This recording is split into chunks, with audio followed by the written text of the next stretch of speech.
बुद्धिमान केकड़ा। बहुत दिनों पुरानी बात है। एक घने जंगल में दो बड़े पेड़ थे। वो दोनों पेड़ आसपास ही थे, मानो एक दूसरे के पड़ोसी हों। उन पेड़ों पर बहुत सारे सारस पक्षी रहा करते थे और पेड़ के किसी कोने में एक भयानक सांप भी रहा करता था।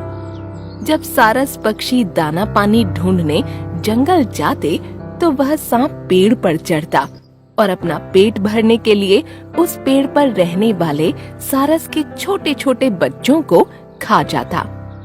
ऐसा अब रोज होने लगा।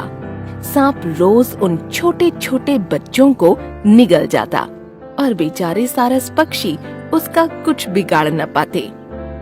एक दिन एक केकड़े ने देखा कि एक तालाब के किनारे सारस पक्षी रो रहे हैं। केकड़ा उनके पास गया और उनसे कारण पूछा। अरे सारस भाई, आप सभी क्यों रो रहे हो? क्या हुआ? कोई तकलीफ है? एक सारस बोला। हाँ केकड़ा भाई, हम एक मुसीबत में फंस गए हैं। हम जिस पेड़ पर रहते हैं वहाँ एक दुष्ट सांप रहता है और वो उसका पेट भरने के लिए हमारे बच्चों को खा जाता है।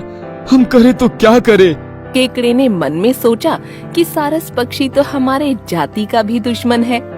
वह हमारे भी केकड़े के बच्चों को खा जाते हैं।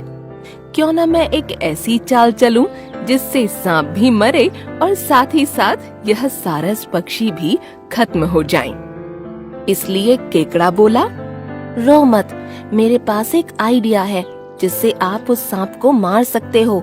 हाँ हाँ, जल्दी बोलो, कौन सी आइडिया है? सारस ने पूछा। वहाँ उस पेड़ के कुछ ही दूरी पर एक मुंगूस रहता है। आप कुछ मछलियाँ लेकर उस मुंगूस के घर के सामने से जहाँ सांप रहता है वहाँ तक रास्ते में मछलियाँ डाल दीजिए। मुंगूस एक एक मछलियाँ खाते खाते उस सांप के घर के पास पहुँच जाएगा और आगे आपको तो पता ही है कि क्या होगा। मुंगूस और सांप की लड़ाई, कौन जीतेगा ये मुझे बोलने की जरूरत ही नहीं, समझे? केकड़ा बोला। यह सुनकर सारस पक्षी बहुत खुश हो गए। उन्होंने केकड़े के कहे अनुसार मछलियाँ रास्ते में डाल दी। कुछ देर बाद मुंगूस आया और एक एक मछली खाते खाते उस पेड़ के पास तक पहुँच गया।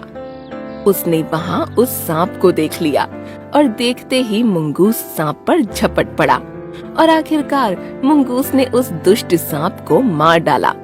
परंतु सांप को मारने के बाद मुंगूस अपने घर जाने के बजाय वहाँ उस पेड़ पर चढ़ गया।